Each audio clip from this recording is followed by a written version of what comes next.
kolejny odcinek Off the Record. Tym razem moim gościem jest Jessie Ware. Hi. Hi, cześć. Cześć. How you doing? Really good, thanks. You know what? Apart from falling in an ice, that actually just happened. It's snowing outside. But you didn't hit your knee or anything. No, we just got like loads of dirty water. It was quite a shock. It was like, you know, we didn't realise there was a river out there. So yeah, no. It was, yeah. It was pretty cold, yeah. No, it's all good. It's lovely to be back. And I saw your shoes, so I believe you. Yeah, my Manolos are not very happy at the moment. No. You get a new pair. Yeah. Always a good excuse to, you know, buy a pair of new shoes. These are borrowed though, so I don't know if they'll ever lend me them again. No. Okay, so we have it's all good. Yep. It's all good. New Manolos for Jessie, please. First world problems. It's fine. No, it's all good.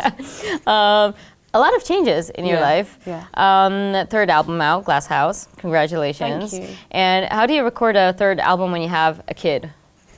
How does it change your perception, motherhood, and everything? I actually don't know how I did it. Now that I've done it, I don't think I could ever do that again. It was a bit mental. Like, so no more kids or no more recording after you gave birth to a kid? No more recording after I gave birth to a kid. But I say that and then I'll do exactly the same. By the end of last year, I was so tired and I was kind of like, the idea of writing a song, I was just like, how did I just do it? I think I had like so much adrenaline and endorphins that I just kind of kept going. But yeah, sorry, to answer your question, I think having a kid made me even more focused, and exactly that, you know, I felt like I wanted to get music out there, and I felt like I had this inner confidence, maybe becoming a mother and giving birth, which is probably the most difficult thing I've done. Like writing a song, like nothing. Pushing a baby out is something else. So yeah, no, I think it's just kind of, she gave me loads of focus, she inspired loads of the songs, kind of found a new confidence in my voice. So yeah, it's, she's definitely helped me. I'm just a bit more tired now, but that's okay. Oh, that's what everybody says when they have kids. Yeah. I don't have yet, so nothing for me to say. But speaking of confidence, you used, you said that Ed Sheeran gave you some confidence. Yeah. In terms of writing Sam? Yeah, well, firstly, so we wrote Say You Love Me together on the second record, and that was like the first time I met Ed, and ever since we've been friends. But the first time I met Ed, we wrote Say You Love Me, and that's pretty special because we wrote it so quickly, but also we just met each other, and he seemed to just understand me and how I wanted to do things and push me, you know. That was a big vocal that I would never have written on my own. And so, you know, I sung on his record and wrote something on his record, and it's just been this really beautiful relationship that's very kind of unassuming, but like it definitely helps to have Ed Sheeran helping you write songs. And Sam is an example of Ed really, you know, we all know what an amazing songwriter Ed is and how direct he can be. Yeah. And I've never been as direct as that. So I think that, you know, you can definitely hear Ed in that song, but that story is that's my story. And he was very respectful of that, and he let me explore that and encouraged me to take risks lyrically that I probably wouldn't have done. So I have a lot to thank him for. And, you know, it's your third album, so you can feel confident, without Ed Sheeran anyway, because it's third album for an artist, so you can feel like you're, you know, well-seated, let's say, in the industry, right? And did that give you more freedom in writing the album? In a way that, you know, in a sense that you felt like, yeah, you have been present for a while now, and so you can do whatever you want now. I think it kind of gives you confidence and freedom, but then also you feel like you need to do another Wildest Moments. You feel like you need to do another Say You Love Me. You need to have all these different moments because you know that your fans like that. I struggled writing it for a while because I think I was trying to write music not totally for myself. So you were thinking of a big hit? I think, yeah, and actually I don't even know what a big hit is. Well, I do in Poland, You're Very Good to Me, like, but I think it's, you know, you don't know what's going to work, and I think as soon as I stopped thinking like that and I started to just kind of have that naivety that I had when I went into my first record, it was like that really unleashed something, and it really made me feel more positive towards what I was writing and confident. And how confident do you feel on stage right now? Because, you know, years have passed. Yeah. You used to work with other artists before you started your own career. So Do you feel stage fright right now? Does it ever go away? You know what? I've been promoting this bloody record for 6 months more, and so I don't even know what it's like to be on the stage at the moment because I've just not done it enough. But I'm so excited about touring, and I wish that it could be the other way around, that you tour the record for the 6 months and then you talk about it for 2 weeks, you know. But it's fine, it's all good, and it's a pleasure to speak to you. And but I think I'm so excited about touring, I'm not nervous, and I'm really gonna try and make this my biggest show for the fans, especially for the Polish fans that have, you know, they give me my biggest venues. You know, I'm playing Torva.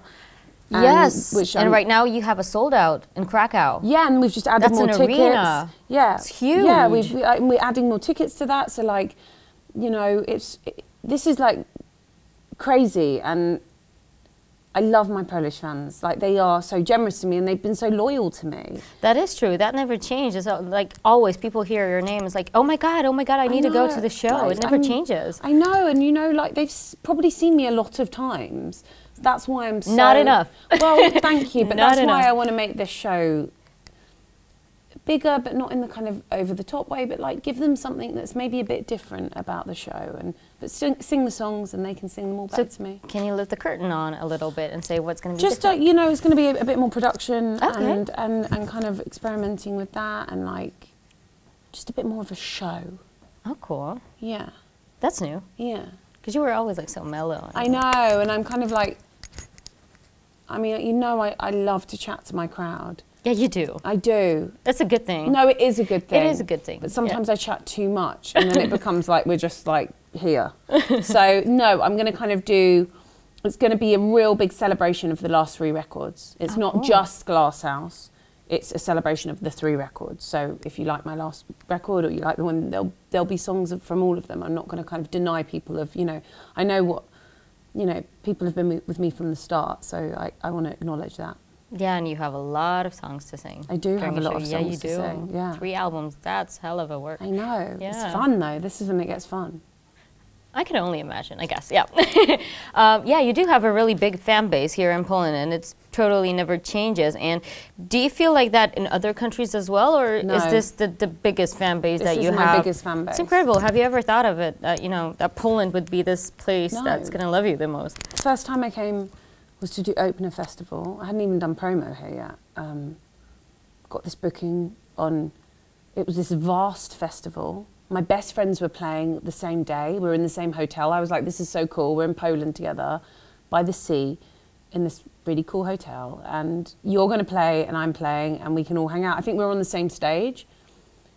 And then I play and it was a really late set time. I remember it was 1 o'clock. I was at that show. Yeah, and that, for me, that was 1 o'clock, yeah. You know, and... I was barely standing. Yeah, right. Well, I think it kind of worked for me because I didn't know who was going to be there at 1 o'clock, And there usually was when everyone. I'm at a festival at 1 o'clock, I'm in the dance tents, raving, you know. So and it was you got a lot of energy. Yeah, well, that was pre having a child. Okay. I think. So yeah, I didn't know what to expect, and it was just so magical. It was people singing the songs to me. I remember vividly singing a song called "Taking in Water." And it just being I hadn't had that reaction anywhere. And I just thought, yeah, we're going to get on great, me in Poland. So, and from there, you know, I came, you know, I come a lot and I make sure that they get a lot of shows. I don't ignore Poland ever. I could never ignore Poland. And, but I spend a lot of time here and it is very different to everywhere else. Yeah, you are here pretty often. Yeah. Yeah, definitely. Yeah. And I think they appreciate that. They do. They do. So it's all good. Totally. We have a good relationship. Oh, yeah, you do. Yeah. That never changes, as I said before. But apart from doing music, and right now being a mom, you also do other things like table manners? Yes. With your mom? Yes. Can you tell us something more about it? Yeah, it was a podcast.